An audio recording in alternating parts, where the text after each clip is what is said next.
Good morning, Standard 10th. Welcome you all to the class Geography class of Social Science, Chapter 1, Resource and Development. Last class I had sent you a PDF, a link. Hope you have seen it. So today we'll deal with it. Okay, what is a resource? Something which can be used to satisfy our needs is technologically accessible. That means you have the technology for using it. So accessible. Economically feasible. Economically feasible means for which you can pay. ऐसी चीज जिसके लिए आप पे कर सकते हो जो आपकी पेइंग कैपेसिटी के अंदर हो. That is economically feasible and culturally acceptable. That means which is accepted by the society. ये तीन चीजें होंगी, then it is known as a resource. Okay, so what is a resource? Anything which satisfies our needs. जो हमारी needs को satisfy कर सकता है, that is known as a resource. Okay, resource for example,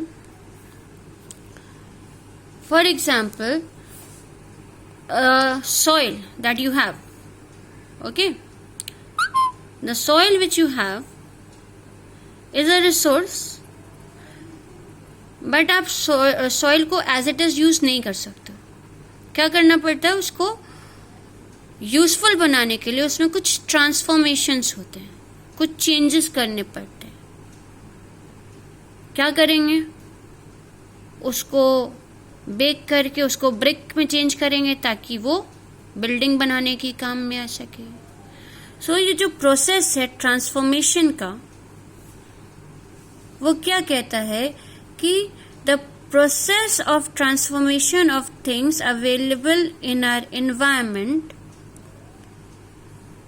it is interdependent relation between three things. और ये तीन चीजें क्या हैं? तो योर नेचर, जो फिजिकल एनवायरनमेंट है जो आपको मिल रहा है नेचर से, देन टेक्नोलॉजी जिसकी वजह से उसको चेंज कर सकते हैं, एंड इंस्टीट्यूशंस, वो टेक्नोलॉजी जो यूज करेंगे, that is group of people, those are known as institutions. और इन तीनों चीज को अपना दिमाग लगा के ट्रांसफॉर्म करता है human being. So human being is very important. Human being क्या करता है? नेचर को लेता है, टेक्नोलॉजी उसके अकॉर्डिंग इवॉल्व करता है, इंस्टीट्यूशंस बनाता है ताकि किसी भी रिसोर्स को ट्रांसफॉर्म कर सके into a thing which is more useful. आपने देखा है फार्म्स में कॉटन फ्लावर होता है. कॉटन फ्लावर को आप ऐसे ही नहीं अपने बदन पे चिपकाते हो. क्या करते हैं? कॉटन को आप प्रोसेस करते हैं. ह्यूमंस क्या करते हैं? प्रोसेस करते हैं और उससे क्लॉथ बनाते हैं, and then this cloth is used. So anything becomes more useful when you have transformation, and this transformation is done by human beings with his innovative skills, with his intelligence, using the physical environment, that is nature, technology and the institutions. Now we can classify resources into various things. So the first thing is on the basis of origin. On the basis of origin, you have two types of resources, biotic and abiotic. बचपन से पढ़ते आए हैं. Bio means life. So any resource in which you have life, that is forest, animals, plants, human beings, is a biotic resource. You can see the picture also. And abiotic resources which are non-living, which do not have life, but are found naturally, like air, water, sand. All these are abiotic resources. So these are resources on the basis of origin. Next is on the basis of exhaustibility. On the basis of exhaustibility, you have two types of resources, renewable and non-renewable. Renewable means which can be renewed again and again. जो खत्म होते जाते हैं use करते जाइए, फिर वो और होते जाएंगे, उसको आप रिन्यू कर सकते हैं, that is known as renewable.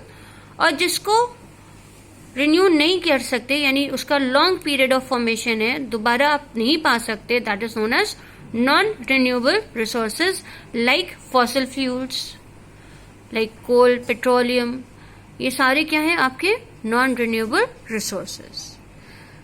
Renewable resources दो तरह के होते हैं, कंटिन्यूअस जो लगातार आपको मिलते रहते हैं लाइक सन की energy, like wind, like water, और दूसरे होते हैं बायोलॉजिकल। बायोलॉजिकल मतलब जब तक कि कोई बायोलॉजिकल प्रोसेस यानी लाइफ प्रोसेस इन्वॉल्व नहीं होगा नहीं मिलेंगे। इसमें कौन आ जाते हैं, तो प्लांट्स एंड एनिमल्स, ठीक। So renewable further classified under continuous and biological. Biological further classified under natural vegetation, that is plants, forest, and the second is wildlife, जिसको हम लोग कहते हैं फ्लोरा एंड फोना। फ्लोरा मतलब प्लांट लाइफ, फोना मतलब animal life. Okay, then non renewable resources again are of two types, recyclable and non recyclable. Recyclable जिसको वापस recycle करके यूज कर सकते हैं लाइक मेटल्स, नॉन रिसाइक्लेबल जिनको दोबारा इस्तेमाल नहीं कर सके, एक बार खत्म तो खत्म, दोबारा नहीं यूज कर सकते like your fossil fuels. Next is resources on the basis of ownership. Resources on the basis of ownership. On the basis of ownership, you have 4 types of resources. अभी आप जिस फोन से देख रहे हैं वो आपका अपना है, that is individual resources. The resources which are owned privately by individuals is known as individual resource. Example, mobile, land, आपका घर, आपके खिलौने, that is individual resources. Resources जिसको पूरी कम्युनिटी इस्तेमाल कर सकते हैं यानी all members of the society, that is known as community resource. For example public parks, playgrounds जहाँ पे एक कम्युनिटी के लोग जा सकते हैं, आपका गुरुद्वारा जहाँ पे पंजाबी जितने इस एरिया के हैं वो जा सकते हैं, तो that is of the community. Next आता है नेशनल, जो किसी एक पूरे कंट्री का, तो दैट इज नेशनल। तो resource which belongs to the government, that is within the domestic territories of a country, it is known as national. Like जितने भी रोड्स आपके इंडिया के अंदर हैं वो नेशनल रोड्स हैं। जो मॉन्यूमेंट्स इंडिया में पाए जाते हैं वो इंडियन मॉन्यूमेंट्स हैं। और ओशन का area up to 19.2 kilometres, that is 12 nautical miles. 19.2 kilometers means 12 nautical miles. ये भी नेशनल टेरिटरी है, तो ये नेशनल रिसोर्स। ऐसे रिसोर्सेस जो बाहर हैं, आपके देश के बाहर हैं, उसको कहा जाता है international resources. So resources belonging to international institutions like UNO, वो सारे इंटरनेशनल रिसोर्सेज होते हैं। So ocean areas beyond 1200 nautical miles, ये आपके इंटरनेशनल रिसोर्सेज होते हैं। Okay,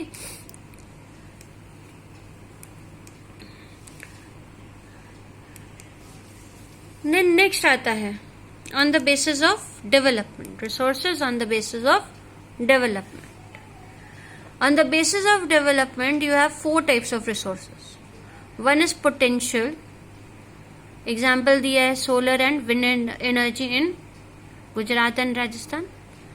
Stock resources, hydrogen and oxygen. Reserved resources, forest, water, minerals, etc. And developed resources, that is soil and aviation. Aviation किसके लिए कहा जाता है? एयरलाइंस के लिए, फ्लाइट के लिए, दैट इज एविएशन। ओके, इसको फर्दर डिटेल्स में पढ़ते हैं। पोटेंशियल रिसोर्सेज, जिसका एग्जाम्पल आपने पढ़ा था अभी, solar and wind. These are found in a region but not have yet been utilized. जो पाए तो जाते हैं बट हमने अभी पूरी तरह से इसको इस्तेमाल नहीं किया. लाइक राजस्थान और गुजरात में बहुत सा सोलर एनर्जी है, बहुत गर्मी है, बट अभी तक हम उसको डेवलप नहीं कर पाए हैं, यूज नहीं कर पाए हैं. Second is developed. These are resources which are surveyed and their quality and quantity have been determined for utilization. The development of these resources depends upon technology and feasibility. ये ऐसे resources हैं जिनके बारे में हमें पता है कि किस क्वालिटी के हैं, कितने नंबर में हैं, और हमें पता है कि इसको यूज करना है. और कितना हम यूज करेंगे ये डिपेंड करता है कितने मेरे पास टेक्नोलॉजी है और कितना उसको पाना पॉसिबल है, यानी कितना वो फीजिबल है. For example fossil fuels and minerals. फिर नेक्स्ट आता है stocks. Stocks are the materials in the environment which have the potential to satisfy human needs. ऐसी चीजें जो ह्यूमन नीड्स को सैटिस्फाई कर सकती हैं, लेकिन अभी हमारे पास टेक्नोलॉजी नहीं हुई कि हम उनको इस्तेमाल कर सकें. सो that is a stock. For example हमें पता है कि water is a compound of hydrogen and oxygen, और हमें पता है कि ऑक्सीजन उससे लिबरेट कर सकते हैं, बट हमारे पास अभी उतनी टेक्नोलॉजी नहीं कि हम ये काम कर सकें. Then last is reserves.